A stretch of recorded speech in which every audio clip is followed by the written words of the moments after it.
Music is the Drug, Cowboy Junkies podcast. You can find us at all the usual podcast outlets, so please subscribe, review, and like us there. I'm Dave Bowler, and I wrote the Cowboy Junkies biography Music is the Drug. With the help of Michael Timmins and Alan Anton, today we're delving into a song that came to the fore amid the avalanche of material across the Nomad series. From the Sing In My Meadow volume, Late Night Radio was a song that's a little bit unusual in the Junkies canon, in that it comes with a helping of bittersweet nostalgia, as Mike explains. Yeah, it's a true that song is a true. There's lots of little elements in there that are from my childhood, or from my I guess childhood would be the right word. I was a huge, and I still am really. I listen to. I have to listen to something when I'm going to bed, when I'm going to sleep, sort of to calm my mind. I guess get it sort of out of its own head. And when I was growing up, there was radio, and I'd have a radio by my bedside, and I'd always be listening to it. And a lot of the little mentions in that song, like Willie Stargell, he was a player for the Pittsburgh Pirates, a baseball player, and there's a very high wattage radio station out of Pittsburgh used to get. So I used to listen to Pittsburgh Pirate radio baseball games. Ask the Pastor was one. That was a local radio show about. You could call in and ask a minister about any questions you wanted. He's listened to that, and then of course references just to the crazies that you hear on late night radio in North America, basically. So yeah, it's very nostalgic, and it's very something that, and again, it goes back to relationships too. It's something my wife and I shared when we met each other. This passion for late night radio and listening to it, and falling asleep to it, and really, it's a way of when you're young, especially when you're much younger, it's a way of discovering a strange world out there and wondering what's going on out there. It's disappeared in two different ways, I think. The one way is that randomness of flicking the dial and you just come across them. Because you don't do that now, do you? You program the station that you want and you can stay in your ghetto for forever, which I think is a great shame. Yeah, I agree. It's as I say, I still do it, but I don't listen to the radio. I listen to a podcast. So again, it's very specific. I choose it. I choose when I listen to it, and I put it on, and I fall asleep to it. So that randomness is that was the beauty of it. Some nights you could get a station, and the next night you couldn't get a station, and you'd hear something one night that was just amazing, and you'd try and find it, and you couldn't find it for weeks or months or ever again. It would just sort of float away. So it was very ghostly and very random, and it's like so much stuff these days. Which is we've lost a certain amount of randomness in our lives that introduced us to things outside of our own little sphere, our own little ghetto, and that's definitely one. Late night radio is definitely one of them. Radio in general is definitely one of them.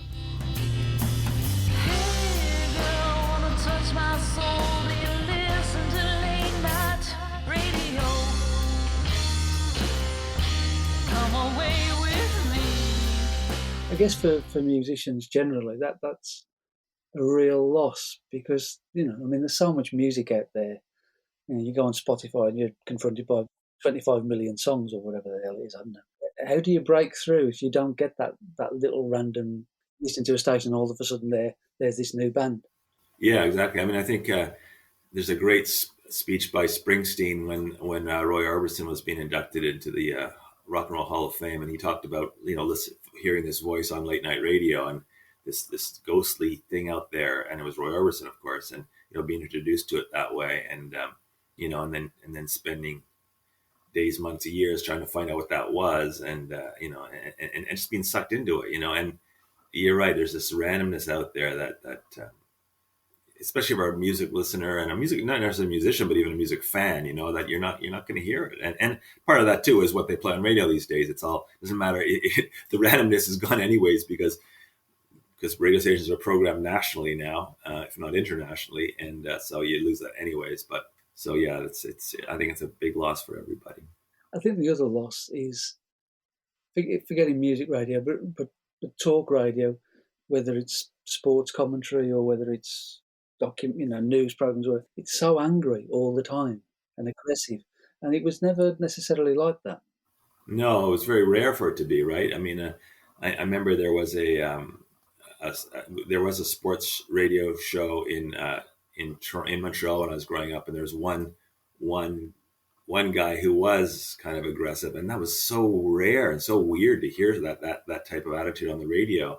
Everybody else was there was weird. There was weird. That was more likely that, especially at late night, the guys were going to be weird, and your DJs were weird. Like, we had a great FM radio, Shom FM in Montreal, which was fantastic, and your classic 70s FM station, 60s, 70s FM station, and the guys on there were just out of their heads, and would play crazy stuff and just talk crazy, and but it was never aggressive. It was always just weird and outside, and came from a different zone, but it was never aggressive, and I can't stand that. I think I hear that if I hear that on a radio station, or in a podcast or whatever, I turn it off. I don't like that sort of aggression. It's just we have there's enough of it out there without you volunteering to have it enter your life. On the recent Songs of the Recollection podcast, we talked about the importance of the Neil Young and Crazy Horse groove to the Junkies' music. Late night radio is a case in point, according to Alan. Yeah, that's exactly what we wanted. So I can't remember what the song was before that in terms of lyrically. If it was attached to a sort of electric sounding thing, or if it was just an acoustic number. But I just remember all of us saying, let's do a Crazy Horse sounding thing for the record at this point.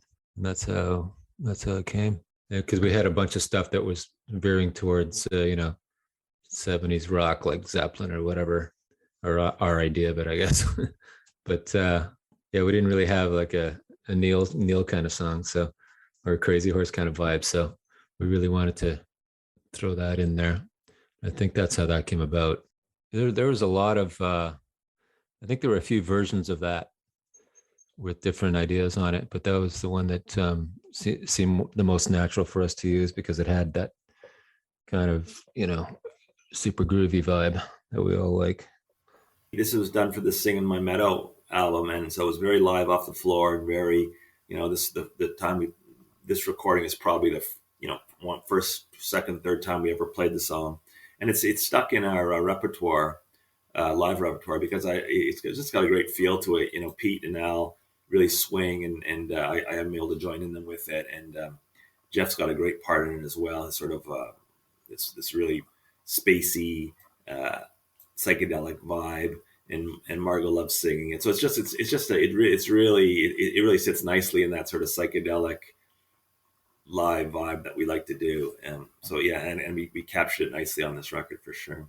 I think that solo that Jeff's got is really redolent of the song, because it's kind of drifting in and out the way that the dial used to drift in and out and the radio waves used to drift in and out.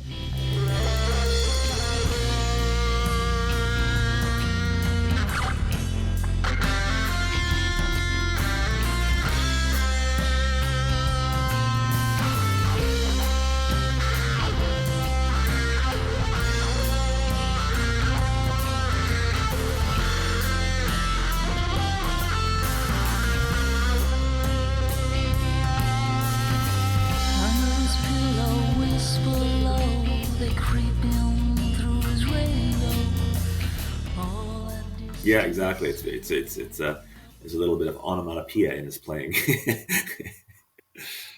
That's us finished for today, but don't touch that dial. We'll be back with another feature of Late Nights next time.